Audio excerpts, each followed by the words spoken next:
तो hello everyone, welcome back to our channel. तो guys, आज हम इस वीडियो में डिस्कस करने वाले हैं एसएससी स्टेनोग्राफर 2024 की इंग्लिश स्ट्रेटेजी, जो कि हमारी रहेगी 90 डेज़ को डेडिकेटेड।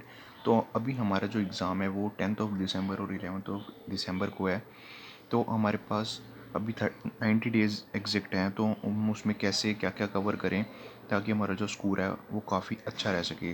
तो सबसे पहले जो हमारा फर्स्ट पॉइंट है, complete and revise all grammar topics. तो सबसे पहले आपको अपने सभी ग्रामर टॉपिक्स को कवर कर लेने हैं।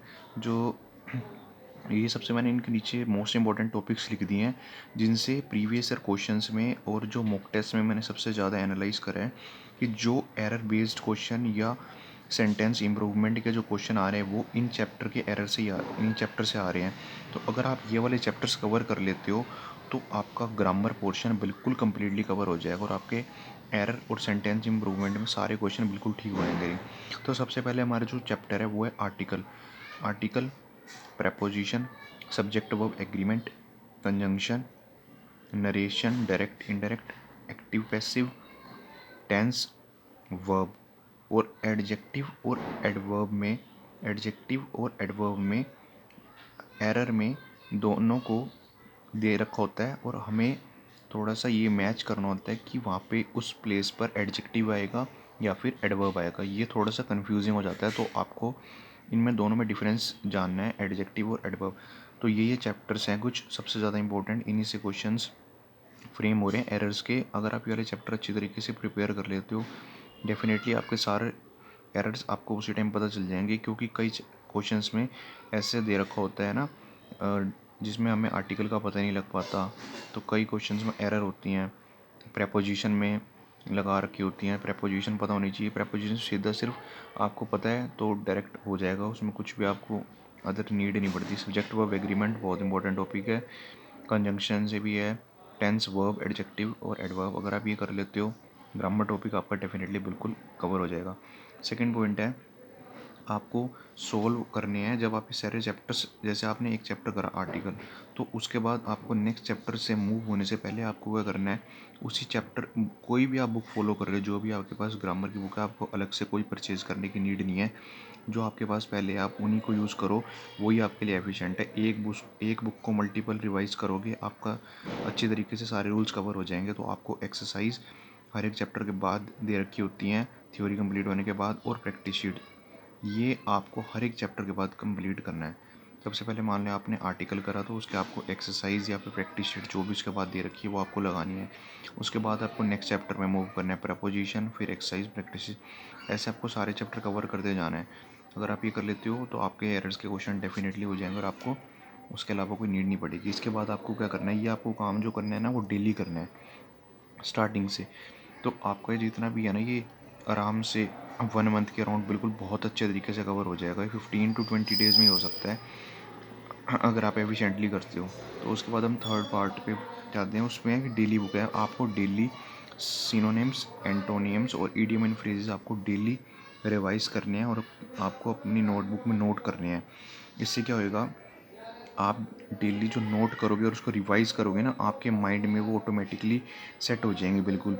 और मैंने ये देखा है कि जो हमारा एसएससी स्टेनो का एग्ज़ाम है, उसमें प्रीवियस ईयर क्वेश्चन में एक भी क्वेश्चन जो है वो अपना वन वर्ड सब्स्टिट्यूशन से नहीं है। तो आपको वन वर्ड सब्स्टिट्यूशन करने की कोई नीड नहीं है। अगर आपने कर रखा है तो कोई दिक्कत नहीं है। वैसे आपको अलग से प्रिपेयर करने की नीड नहीं है, क्योंकि उससे क्वेश्चंस नहीं आने के चांस है, बिल्कुल भी नहीं आने के चांस है। तो आपको सिनोनिम करने हैं, एंटोनिम्स करने हैं और इडियम एंड फ्रेजेस। अगर आप सिनोनिम कर लेते हो तो एंटोनिम आपको ऑटोमेटिक हो जाएंगे। बस आपको सिनोनिम के थोड़े वर्ड ज़्यादा याद करने हैं उनके सिमिलर मीनिंग में, और आपको एंटोनिम अपने आप हो जाएंगे। और इडियम एंड फ्रेज मेन आपको ये दोनों टॉपिक करने हैं, आपका एंटोनिम अपने आप हो जाएगा। अगर आप ये कर लेते हो तो आपकी इंग्लिश पे इतने टाइम पे बहुत अच्छी कमांड बन चुकी होगी, जब आप अपने ये वाले सारे टॉपिक्स रिवाइज कर चुके होगे ग्रामर वाले, और प्रैक्टिस शीट सॉल्व कर चुके होगे, और आप डेली वो कैप कर रहे होगे। तो अगर आप ये तीनों पोर्शन आप डेली बेसिस पे करते हो तो आपका जो स्कोर है ना वो ऑटोमेटिकली बूस्ट होने लगेगा और आपके अंदर इंग्लिश के अलग ही कॉन्फिडेंस आने लगेगा जब आपके एरर्स क्वेश्चन सॉल्व होने लगेंगे। उसके बाद आपको क्या करना है, मिसलिनियस क्वेश्चंस पर मूव करना है। जब आप ये सारे टॉपिक्स कवर कर लेते हो तो उसके बाद आपको मिसलिनियस क्वेश्चंस पर जाना है। मिसलिनियस क्वेश्चन में क्या होता है article, preposition, subject, verb, agreement, tense, आपके क्वेश्चंस मिक्स होते हैं। जैसे 25 क्वेश्चंस का सेट होता है, आप वो लगा सकते हो। उससे आपको पता चलेगा कि आप कहाँ पर स्टैंड कर रहे हो, आपके क्या लूज पॉइंट्स हैं। अगर आपको मिसलेनियस क्वेश्चन में कोई भी पार्ट में आपको लगता है कि मेरे से ये चैप्टर नहीं हो रहा, तो आपको डेली वही वाला चैप्टर दोबारा स्टार्ट कर देना है और वही रिवाइज करके दोबारा आपको क्वेश्चन सोल्व करने हैं। इससे क्या होगा, आपका ना बहुत अच्छा स्कोर होने लग जाएगा। उसके बाद हम फिफ्थ क्वेश्चन मूव कर लेते हैं। जब आप ये सारी चीज़ें कवर कर लोगे, ग्रामर टॉपिक्स हो गए आपके, प्रैक्टिस शीट लगा ली, वो कैप्स आपने बढ़िया तरीके से प्रिपेयर कर ली, मिसलेनियस कौन कर ली, उसके बाद आपको मॉक टेस्ट स्टार्ट करने हैं।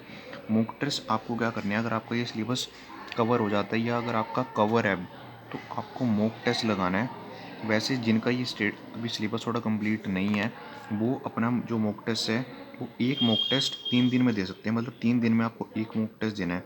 पर मॉक टेस्ट आपको 3 डेज़ के अंदर देना है। इससे जो आपका एक एफिशिएंसी भी मेंटेन रहेगी और आपको आपका जो स्कोर है वो भी पता चलता रहेगा। तो क्या करना है आपको, ये सारे टॉपिक्स कवर करने के बाद आपको मॉक टेस्ट लगाने हैं हर 3 दिन में। इससे आपकी जो कैपेबिलिटी है वो भी सही रहेगी और आपको पता लगता रहेगा कि आपकी एरर किस में आ रही है। अगर आपकी जो भी एरर जिस टॉपिक में आ रही होगी, वो आप क्वेश्चन दोबारा उसी चैप्टर में से जाके वो दोबारा कवर कर सकते हो। अगर आप ये स्ट्रेटजी फॉलो करते हो तो आपका जो स्कोर है वो काफ़ी इंग्लिश में अच्छा रहेगा। ये अगर आप डेली बेसिस फॉलो करते हो ना, तो ट्रस्ट में स्कोर आपका डेफिनेटली बूस्ट होगा। और जिसका भी भाई ये सेकंड अटैम्प्ट है, उसको अपना दोबारा एक बार सिलेबस को रिवाइज करके दोबारा उसके बाद मॉक टेस्ट देने चाहिए, ताकि उनको पता चल सके कि उनके लूज पॉइंट्स क्या हैं, ताकि वो डेफिनेटली वो टॉपिक को कवर कर सके और अपना स्कोर बढ़ा सके। और इस बार डेफिनेटली जिन जिन का है भाई, वो डेफिनेटली अपना एग्ज़ाम क्रैक भी ज़रूर करेंगे। तो आपको ये स्ट्रेटजी फॉलो करनी है और आपका स्कोर डेफिनेटली बूस्ट होगा। Thank you everyone.